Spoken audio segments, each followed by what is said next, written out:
নমস্কাৰ। সাহিত্য সৌৰভৰ সমূহ দৰ্শকবৃন্দলৈ আন্তৰিক শ্ৰদ্ধা জ্ঞাপন কৰিছোঁ। 2010 চনৰ 27 নৱেম্বৰ অসমীয়া খবৰ কাকতত মোৰ এটি নিবন্ধ প্ৰকাশ হৈ ওলাইছিল। সেই নিবন্ধটোকে আজি মই আপোনালোকৰ সন্মুখত পাঠ কৰি দিছোঁ। নিবন্ধৰ শিৰোনাম ভাৰতীয় সংস্কৃতিত কৃষ্ণৰ মহানুভৱতা। ভাৰতীয় সাংস্কৃতিক ঐতিহ্যৰ সবাতোকৈ মহৎ আৰু শ্ৰেষ্ঠ পুৰুষ হৈছে ভগৱান শ্ৰীকৃষ্ণ। কৃষ্ণ ভাৰতীয়সকলৰ দৃষ্টিত সবাতোকৈ আনন্দময়, সফল, সাহসী, কৰ্তব্যপৰায়ণ চৰিত্ৰ।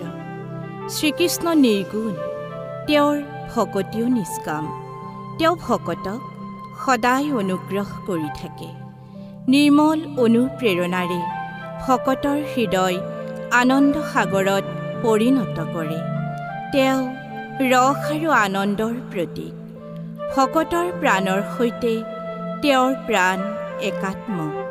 ভকতৰ হৃদয়ো তেওঁৰ প্ৰতি গভীৰ আকুলতাৰে ভৰি পৰক। উদ্ভ্ৰান্তৰ দৰে হাহাকাৰ কৰি উঠক ভকতৰ হৃদয়।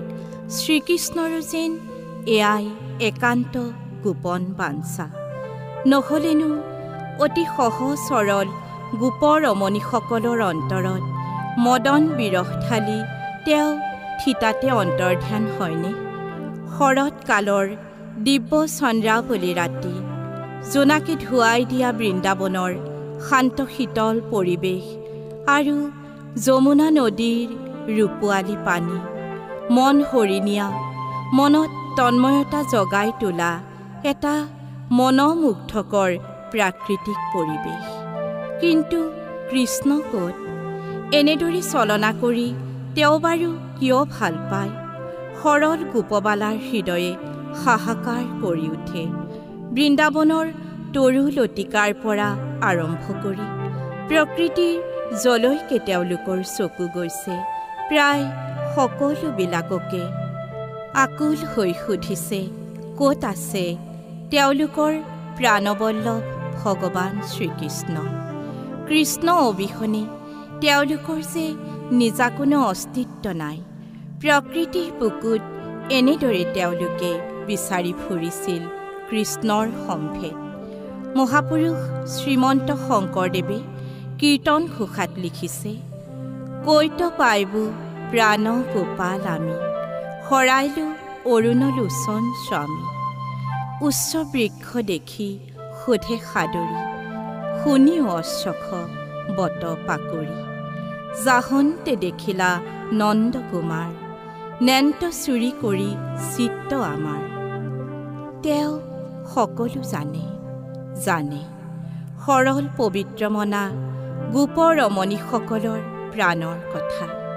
তেওঁ ভক্ত গোপিনীসকলৰ হৃদয়াকাশত চৈতন্য আদিত্যৰূপে পোহৰ বিলায়। কৃষ্ণৰ কাৰণে গোপীসকলে তেওঁলোকৰ নিজৰ স্বামী, পুত্ৰ বা আত্মীয় স্বজনৰ প্ৰতি থকা কৰ্তব্যৰ কথা পাহৰি যায়। পাহৰি যায় সামাজিক পৰম্পৰাৰ কঠোৰ শৃংখলাবদ্ধ বিধি বিধান। প্ৰিয়তম কৃষ্ণৰ মন কাঢ়ি নিবলৈ গোপীসকলে নৃত্য আৰম্ভ কৰে। কি লয়লাস ভংগী সেই নৃত্যৰ, গানত কি আকুতি। গোপীসকলৰ মৰ্মন্তুত আত্মনিবেদনত কৃষ্ণৰ হৃদয় গলি যায়। তাৰ পাছতে শত শত ৰমণীৰ লগত কৃষ্ণৰ ৰং নৃত্য গীত আৰম্ভ হৈ যায়। তথাপি গোপীসকলৰ অন্তৰত নিহিত হৈ থকা প্ৰেম ভক্তি বিস্তাৰ কৰিবলৈ তেওঁৰ যেন এই চলনা। প্ৰেম ভক্তিত সন্তুষ্ট ভগৱান তেওঁ নিজেও অতি সন্তুষ্টি লাভ কৰে প্ৰিয়তমা গোপাংগনাসকলৰ এই স্নেহ বন্ধন ভক্তিৰসৰ মাজত। প্ৰেম ভক্তি অচলা ভক্তি। কৃষ্ণই মানুহৰ বৌদ্ধিক ক্ষমতাতকৈ প্ৰেম ভক্তিৰ ওপৰত অধিক গুৰুত্ব আৰোপ কৰে। প্ৰেম শক্তিৰ লগত জড়িত। ই এক শক্তি, প্ৰেমত লাজ ভয় আৰু স্বাৰ্থযুক্ত আকাংক্ষা নাথাকে। কৃষ্ণ বা হৰি পৰম সত্তা আৰু পৰম শুভৰ প্ৰতীক, যাক মানুহৰ প্ৰতি নিস্বাৰ্থ প্ৰেম ভালপোৱাৰেহে উপলব্ধি কৰিব পাৰি। সেয়ে প্ৰেম ভক্তিত ভগৱান অতিকৈ সন্তুষ্ট হয়। অকৃত্ৰিম অন্তৰৰ গভীৰ প্ৰেমৰ আৱেগ বঢ়োৱাৰ নিমিত্তে তেওঁ চলনা কৰে সৰল গোপৰমণীসকলক। ইয়াৰ মাজতে নিহিত হৈ আছে তেওঁৰ লীলা, তেওঁৰ পদুম কোমল প্ৰেমময় হৃদয়ৰ আকুতি। ভাৰতীয় সংস্কৃতিত শ্ৰীকৃষ্ণ এজন মহৎ হৃদয়ৰ অতি চেনেহ আকলোৱা দেৱতা। তেওঁ সৎচিত আনন্দৰ প্ৰতীক। দুষ্কৃতিৰ প্ৰতীক কংসক বধ কৰিবলৈ যাওঁতে সংস্কৃতিৰ প্ৰতীক শ্ৰীকৃষ্ণই মথুৰাত লগ পাইছিল এজনী কুৎসিত চেহেৰাৰ খুটমুটীয়া গাভৰু। পিছে গাভৰুগৰাকীৰ চেহেৰাটো দেখিবলৈ বেয়া আছিল যদিও তাৰ অন্তৰখন আছিল এটি মন্দিৰৰ দৰে পবিত্ৰ। নহ'লে সুন্দৰৰ মূৰ্তিমান ৰূপ কৃষ্ণক দেখাৰ লগে লগে তাইৰ বুকুৰ মাজত এক অভূতপূৰ্ব আনন্দৰ শিহৰণ অনুভৱ কৰেনে? প্ৰথম দৰ্শনতে তাই কৃষ্ণৰ প্ৰেমত আকণ্ঠ নিমজ্জিত হয়নে? কৃষ্ণৰ দৰ্শন লাভ কৰি তাই পৰৱৰ্তী সময়ত এজনী দীপ্তিময় সুন্দৰী ৰমণীলৈ ৰূপান্তৰিত হ'ল। অন্তৰত প্ৰৱাহিত হ'ল প্ৰেমৰ স্ৰোতস্বিনী অলকানন্দা। কৃষ্ণৰ ভক্তৰ প্ৰতি এয়া অসীম কৰোণা আৰু উদাৰতা নহয় জানো? সেয়ে কৃষ্ণই পাহৰি যোৱা নাই সামান্য উপকাৰ স্বৰূপে লাভ কৰা চন্দনখিনিৰ কথা। পাহৰি যোৱা নাই সামান্য চন্দনৰ মাজেৰে লাভ কৰা অসামান্য তৃপ্তি আৰু সন্তুষ্টিৰ কথা। মহাপুৰুষ শ্ৰীমন্ত শংকৰদেৱৰ ৰচনাত আমি পাওঁ, চন্দন অৰ্পণ বিনে কুবুজাৰ, আন কিছু পুণ্য নাই, এতেই কতে হেন দেখিও পৰম প্ৰসাদ পাইলে কটাই। শ্ৰীকৃষ্ণ লীলাময়, তেওঁ অনাদি অনন্ত। তেওঁৰ লীলামহিমাৰো কোনো সীমা নাই। বিশেষকৈ তেওঁ ভক্তৰ লগত লীলা কৰি বৰ ভাল পায়। ভক্তৰ হৃদয়ৰ নিভৃত কোণত ভক্তিৰস সৃষ্টি কৰিবলৈকে তেওঁৰ এনে লীলা। বিবাহৰ পাছত বিদৰ্ভ ৰাজনন্দিনী ৰুক্মিণীক তেওঁ কৈছে যে তেওঁ ৰুক্মিণীৰ অযোগ্য স্বামী, ৰাজকন্যাৰ উপযুক্ত পতি তেওঁ নহয়। এনে এজন অযোগ্য পতিক ৰুক্মিণীয়ে বাৰু কিয় বৰণ কৰিলে? কৃষ্ণই পুনৰ জুখি চাব খুজিছে ৰাজকন্যাৰ হৃদয়। বাগ্মিতাৰ চলেৰে ৰুক্মিণীৰ হৃদয়ত তেওঁ মহা কাৰুণ্যৰ সৃষ্টি কৰিছে। কীৰ্তন ঘোষাত আমি পাওঁ, ৰুক্মিণীৰ সেৱা দেখি ৰংগে নাৰায়ণ, সাক্ষী সাক্ষী ৰুক্মিণীক বুলিলা বচন, তুমি ৰাজকুমাৰী আমি সি ক্ষুদ্ৰজন, তোমাৰ আমাত কিছু নাহি প্ৰয়োজন।